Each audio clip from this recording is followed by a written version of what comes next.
नमस्कार, मैं हूं राजेश पिपलोदिया और इस वक्त आप एक बार फिर देखने जा रहे हैं हमारा साप्ताहिक कार्यक्रम ज्योतिष शंका और समाधान। तो इस बार हम आपको इस सप्ताह यानी कि 28 अप्रैल से लेकर 4 मई के बीच कौन कौन से मुख्य रूप से तीज और त्यौहार आ रहे हैं, क्या है उनका महत्व और किस तरह का पूजा पाठ या वस्तु चढ़ाने से उन दिनों क्या लाभ होगा, इन सब बातों को लेकर हम पंडित जी से आज चर्चा करेंगे। सबसे पहले आप तमाम दर्शकों की ओर से मैं पंडित कान्हा जोशी जी का स्वागत करता हूं। जोशी जी, दोपहर न्यूज की ओर से आपका स्वागत है और हम चाहेंगे कि हम सीधे ही दर्शकों से मुखातिब हो जाएं और इस हफ्ता क्या तीज और त्यौहार आ रहे हैं उसके विषय में आप जानकारी देवें। जय श्री कृष्ण। दिनांक 28 अप्रैल सोमवार के दिन से वैशाख महीने का शुक्ल पक्ष प्रारंभ हो जाएगा। वैशाख महीने के शुक्ल पक्ष की प्रतिपदा तिथि इस बार कई शुभ संयोगों के साथ सोमवार के दिन पड़ रही है। खासकर उस दिन कोई बड़ा पर्व नहीं रहेगा क्योंकि लेकिन वैशाख शुक्ल पक्ष श्री हरि को अति प्रिय है, इसलिए खासकर सोमवार के दिन से आपको एक चीज का विशेष रूप से ध्यान रखना है। क्योंकि अभी ग्रीष्म ऋतु चल रही है तो वैसे भी बहुत ईजी ये उपाय आपके लिए हो जाएगा कि सुबह कम से कम सूर्योदय तक या सूर्योदय से पूर्व उठ करके आपको ठंडे पानी से स्नान करना है। वैशाख महीने के अंतिम 15 दिन जो बचे उसमें आप सुबह उठ करके ध्यान रखिए कि सूर्योदय तक अगर आपने ठंडे पानी से स्नान कर लिया तो श्रीहरि का पूजन आपने स्वयं ने कर लिया है। सबसे बड़ा पर्व पूरे वैशाख महीने का सबसे बड़ा पर्व जिसे लगभग अबूझ मुहूर्त माना जाता है, जो कि बुधवार को 30 अप्रैल के दिन रहेगा, जिसे आखा तीज व अक्षय तृतीया कहा जाता है। खासकर इस दिन विशेष रूप से दान पुण्य का सबसे ज्यादा महत्व है। जैसा आपको नाम से समझ में आ रहा है, अक्षय तृतीया, उस दिन किसी भी प्रकार का दान आप करते हैं तो उसका क्षय कभी नहीं होता है, वो अक्षय हो जाता है। तो खासकर आपको उस दिन ध्यान रखना है, अपने पॉकेट के अनुसार, अपने सामर्थ्य के अनुसार आपको ज्यादा से ज्यादा दान पुण्य करना है। एक विशेष और रोचक उपाय सभी 12 राशि के जातकों ने अगर अक्षय तृतीया के दिन ये कर लिया, मान के चलिए आपके ऊपर लक्ष्मी नारायण की अनन्य कृपा विशेष रूप से हो जाएगी। आपको उस दिन खासकर एक मिट्टी का घड़ा, उसमें जल भर करके उसके ऊपर खरबूजा रख करके श्री हरि के मंदिर में जाकर के ब्राह्मण को दान करना है। मान के चलिए कि लक्ष्मी नारायण कृपा से पूरा वर्ष आपके लिए मंगलमय होगा। मैं फिर रिपीट करूंगा, एक मिट्टी का घड़ा जल से भरा हुआ, उसके ऊपर खरबूजा रख करके आपको अक्षय तृतीया के दिन श्री हरि व राम व कृष्ण भगवान के मंदिर में जाकर के आपको दान करना है।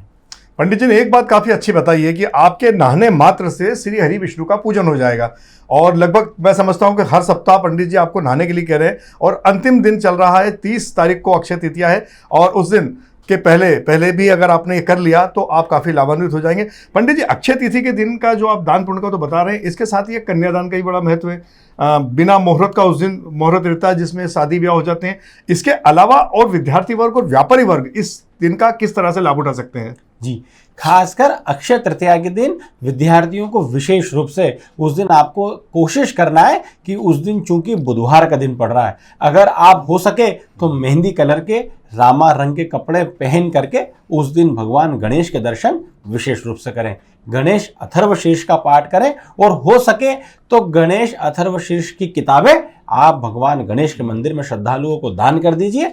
जैसे जैसे श्रद्धालु उस गणेश अथर्वशीर्ष का पाठ करेंगे, आपके जीवन के सारे संकट भगवान गणेश हर लेंगे और बुद्धि के दाता ही भगवान गणेश होते हैं। सभी विद्यार्थियों के जीवन में बुद्धि की प्राप्ति विशेष रूप से होगी। जैसे राजेश जी ने कहा कि उस दिन अबूझ मुहूर्त रहता है। पूरे साल भर में 4 मुहूर्त अबूझ होते हैं, जो कि फरवरी में आने वाली बसंत पंचमी, अप्रैल माह या मई माह में आने वाली आखा तीज, इसके बाद जुलाई में आने वाली भडली नवमी और नवंबर माह में आने वाली देव उठनी एकादशी। ये चारों मुहूर्त अबूझ होते हैं। खासकर जिन्हें प्रेम विवाह करना है, जिनके कुंडलियों का मिलान नहीं हो रहा है, जो मांगलिक दोष में नहीं मानते हैं या जिन्हें विवाह करना ही करना है, ऐसा माना जाता है कि देव के माथे या भगवान के भरोसे आप विशेष रूप से इस दिन में किसी मंदिर में जाकर के अगर आप फेरे ले लेंगे, आपका वैवाहिक जीवन सफल हो जाएगा।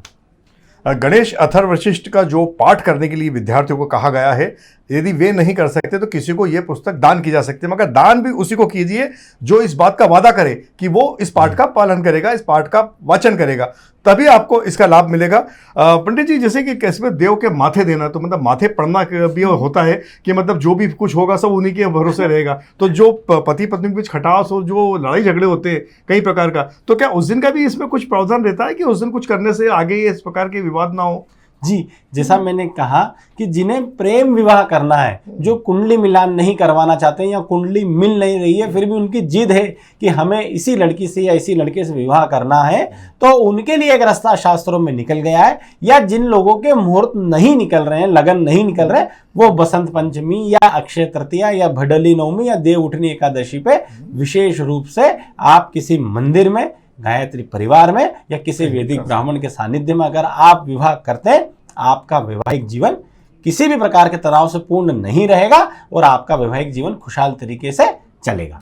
अक्षय तिथि के बाद में और कौन से त्योहार आ रहे हैं 4 के बीच में? इसके बाद दिनांक 3 मई को शनिवार के दिन वैशाख शुक्ल पक्ष की सप्तमी, जिसे गंगा सप्तमी महापर्व के रूप में मनाया जाता है। खासकर आपके घर के आसपास स्थित कोई भी तीर्थ स्थल में जाकर के उस दिन विशेष रूप से आप नदी में जाकर के डुबकी लगाएं। अगर आप हरिद्वार, प्रयागराज या काशी के आसपास कहीं रहते हैं और हो सके तो गंगा नदी में जाकर के गंगा सप्तमी के दिन आप स्नान कर लेंगे, मान के चलिए आपके जीवन में सारा बड़े से बड़ा पितृदोष और काल सर्प दोष दूर हो जाएगा। आप ये नहीं कर पा रहे हैं तो कम से कम अपने नहाने के पानी में उस दिन गंगा जल विशेष रूप से मिलाएं। ये तो बहुत सरल रहेगा हर व्यक्ति के लिए, तो अपने नहाने के पानी में गंगा जल मिला करके उस दिन स्नान करें। गंगा सप्तमी के स्नान का फल आपको विशेष रूप से मिलेगा। ठाकुर जी के मंदिरों में जाकर के खासकर जल का दान, शरबत का दान किसी ब्राह्मण को उस दिन करेंगे, क्योंकि अभी ग्रीष्म ऋतु चल रही है। जैसे जैसे जल से ठंडक उन प्रभु को और ब्राह्मण को या पुजारी को मिलेगी, आप मान के चलिए आपके जीवन में खुशहाली हो जाएगी। गंगा जल तो जाता कि हर सनातन धर्मी के घर में मिल ही जाता, और अगर वहाँ उसके घर में नहीं है तो आप किसी से मांगेंगे तो शहर से आपको दे देगा, क्योंकि गंगा जल का दान बड़ा दान माना जाता है। तो ये थे हमारे इस सप्ताह के तीज और त्योहार। और क्या रहेगा पंडित जी? एक त्योहार और रह गया इस बार। रविवार को 4 मई के दिन रवि पुष्य योग पड़ रहा है। जब भी पुष्य नक्षत्र रविवार के दिन पड़ता है तो उसे रवि पुष्य योग माना जाता है। विशेषकर विद्यार्थियों के लिए सबसे बड़ा दिन होता है। खासकर रवि पुष्य योग के दिन आपको आदित्य हृदय स्तोत्र का पाठ करना है। मैं फिर से रिपीट करूंगा, सभी विद्यार्थी वर्ग जो चाहते हैं कि अपने जीवन में तरक्की हो, सरकारी नौकरी जो हासिल करना चाहते हैं, 4 मई रवि पुष्य योग के दिन आदित्य हृदय स्तोत्र का पाठ करें, भगवान सूर्य को अर्घ दें और भगवान शिव को 1 लोटा आप जल चढ़ा दीजिए। आपके जीवन में मां सरस्वती की अनन्य कृपा हो जाएगी। खासकर उस दिन खरीदारी का भी विशेष मुहूर्त रहेगा। एक अक्षय तृतीया के दिन भी आप सोने की खरीदारी, चांदी की खरीदारी, इलेक्ट्रॉनिक्स आइटम्स की खरीदारी बिना मुहूर्त देके आप कर सकते हैं। और रवि पुष्य नक्षत्र के दिन भी, अभी चूंकि शादी ब्याहों का सीजन चल रहा है, हर व्यक्ति के घर में खरीदारी का दौर चल रहा है, तो इन 2 दिन में अगर आप खरीदारी करते हैं, मां लक्ष्मी की कृपा से आपके पास इतना पैसा आएगा कि फिर से उन चीजों को खरीदने के लिए आपके पास धन की कमी नहीं होगी।